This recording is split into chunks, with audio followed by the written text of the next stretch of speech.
Ce fut la scène de la bataille la plus violente dont la terre ait jamais été témoin. Ce fut un combat de titans. Deux puissances gigantesques entrèrent en collision sur une colline dénudée et aride. Toute la fureur de l'enfer et toute la puissance du ciel étaient face à face. Et pourtant, ceux qui en furent témoins ne virent pas le véritable combat, ni la lutte de ces forces surnaturelles. En fait, ces spectateurs comprirent les choses à l'envers. Ils considérèrent comme vaincus ceux qui étaient en fait les vainqueurs. La confusion était facile sur cette colline appelée Golgotha. D'ailleurs, si vous aviez été spectateur de cette scène, près de la croix, auriez-vous pu désigner à coup sûr le vainqueur?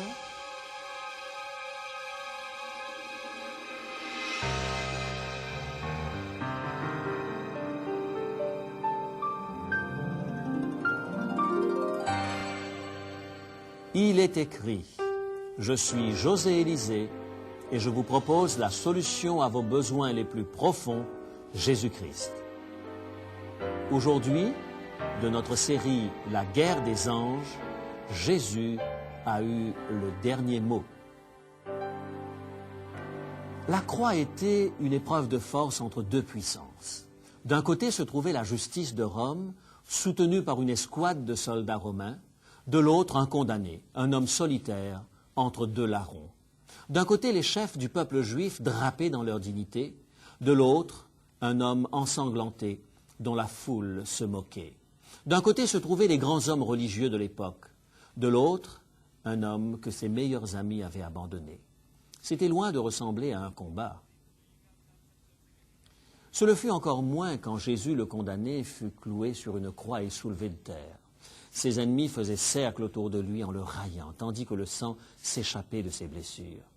Personne ne vit le moindre signe indiquant que Dieu venait au secours de cet homme que beaucoup considéraient comme noble et bon. Aucun ange ne se présenta pour le descendre de sa croix.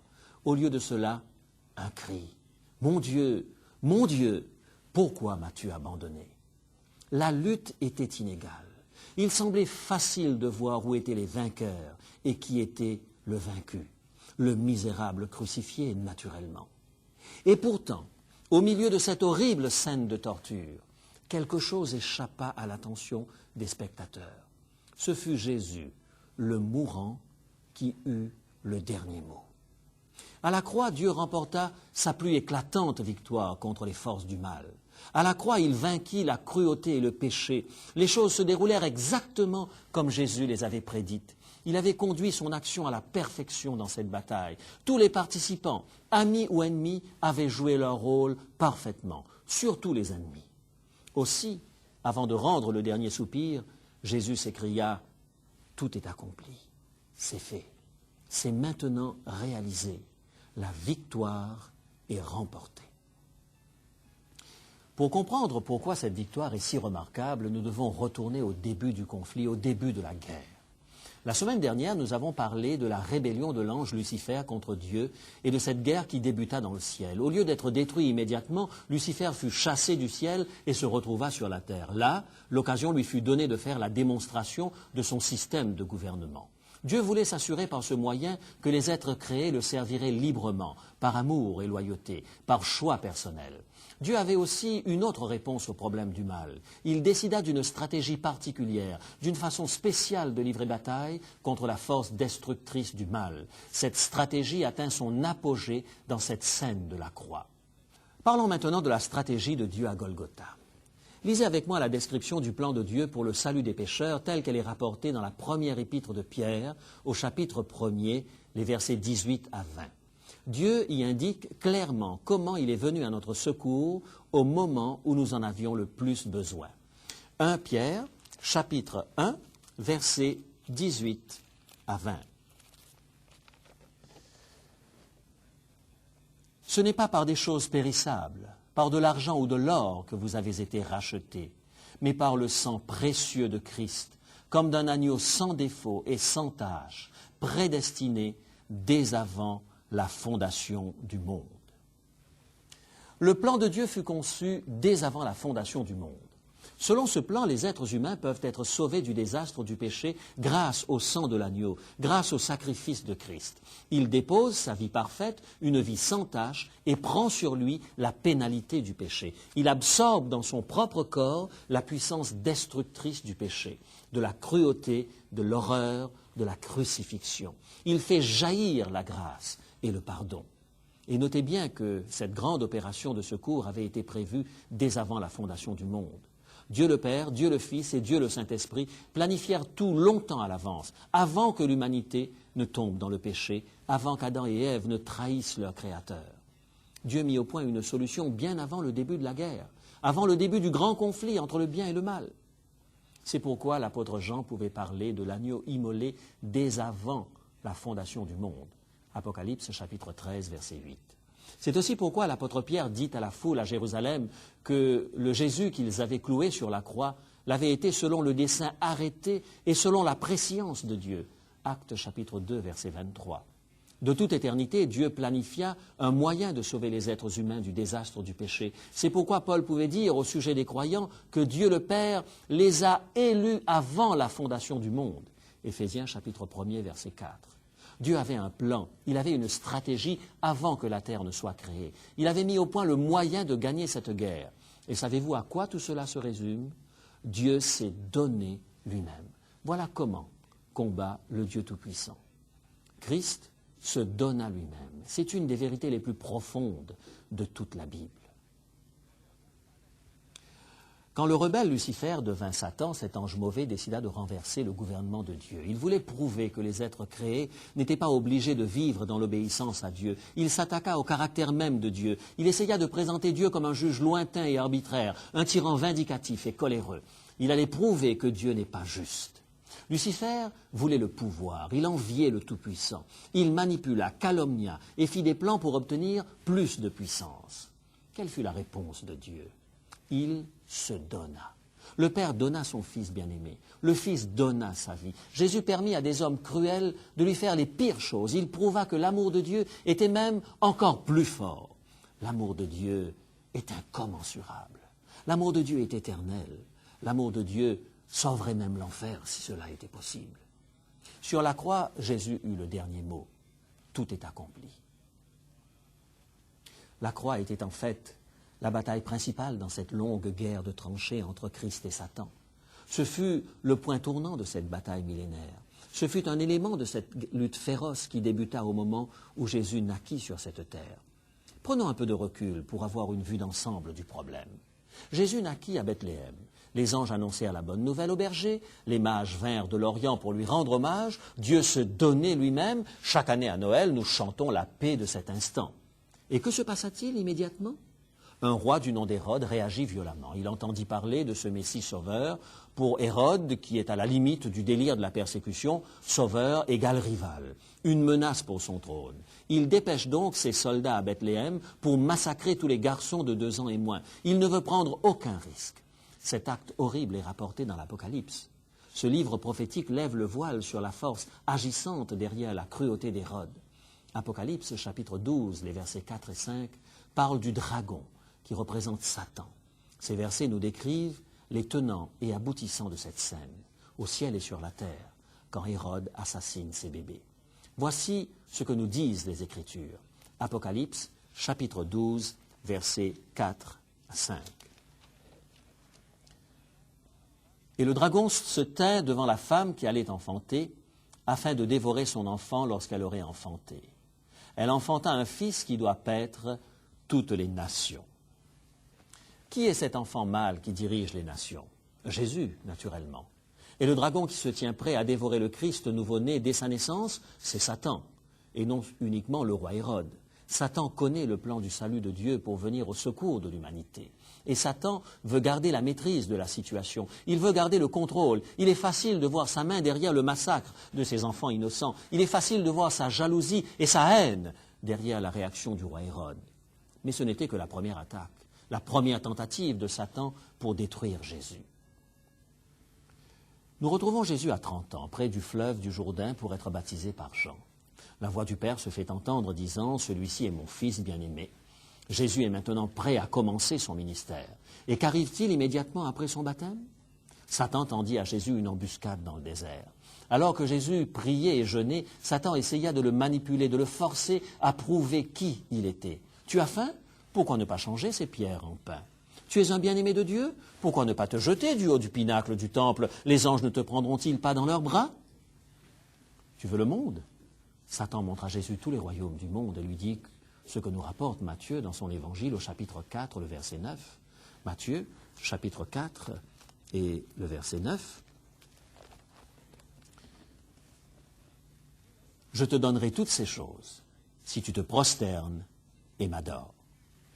Jésus ne bronche pas. Il adorera le Père et lui seul. Satan se retire, vaincu, mais décidé à reprendre le combat un autre jour. Un sabbat, Jésus se rend à la synagogue de son village natal, Nazareth. Il commence à lire les prophéties du livre d'Ésaïe. Le moment est venu de présenter à son peuple sa messianité. Et que se passe-t-il immédiatement? Écoutez les paroles de Luc, décrivant ce conflit dans son évangile au chapitre 4, les versets 28 et 29. Luc, chapitre 4, versets 28 et 29. Ils furent tous remplis de colère dans la synagogue lorsqu'ils entendirent ces choses. Et s'étant levés, ils le chassèrent de la ville et le menèrent jusqu'au sommet de la montagne afin de le précipiter en bas. Le peuple ne fit que réagir aux sollicitations d'un maître manipulateur. Qui était ce fils de charpentier prétentieux? Il ne voulait même pas l'entendre. Blasphème! Blasphème! Ils étaient tellement en colère qu'ils le traînèrent au sommet d'une falaise. Mais Jésus marcha à travers la foule et s'en alla. Poussant les êtres humains à réagir, Satan avait pu attenter une fois de plus à la vie de Jésus.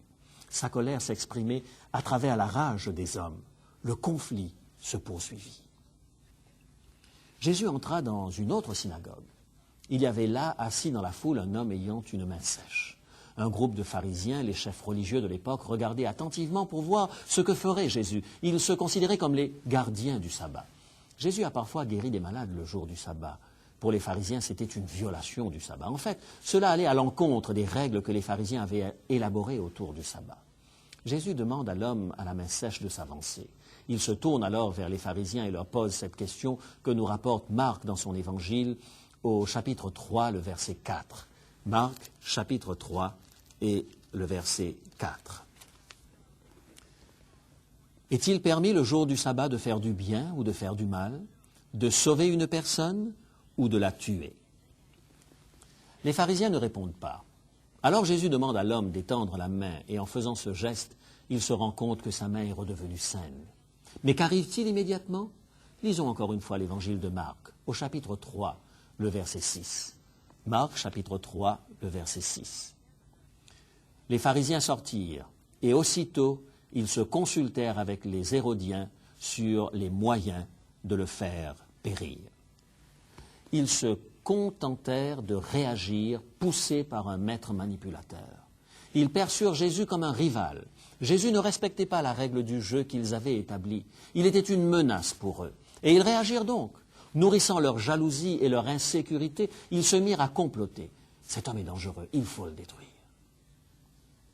Ce conflit atteignit son point culminant à la croix. Il s'était développé depuis 3 ans et demi. Les forces de la jalousie et de l'inimitié se dressaient contre le seul ennemi à abattre, Jésus-Christ. Ceux qui se contentaient de réagir, qui voulaient protéger leur territoire, luttaient sans le savoir contre celui qui aime par-dessus tout, s'opposant au Dieu qui se donne lui-même. À la croix, les deux forces se heurtèrent.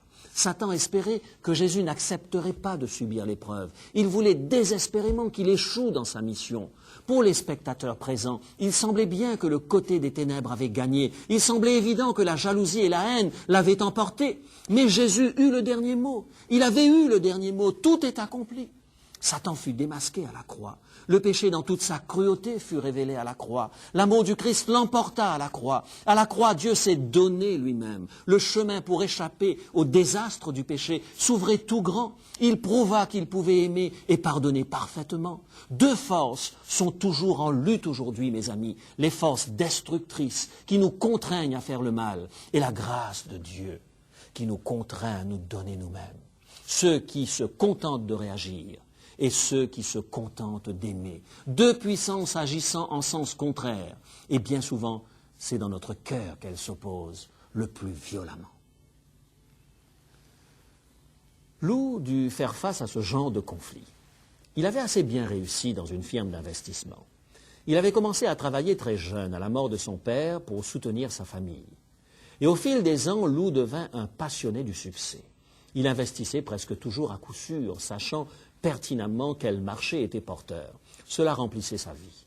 Le succès devint une obsession pour Lou. Il n'en avait jamais assez. Réussir un coup dans un investissement à gros dividendes ne faisait que le pousser à investir davantage et à risquer plus.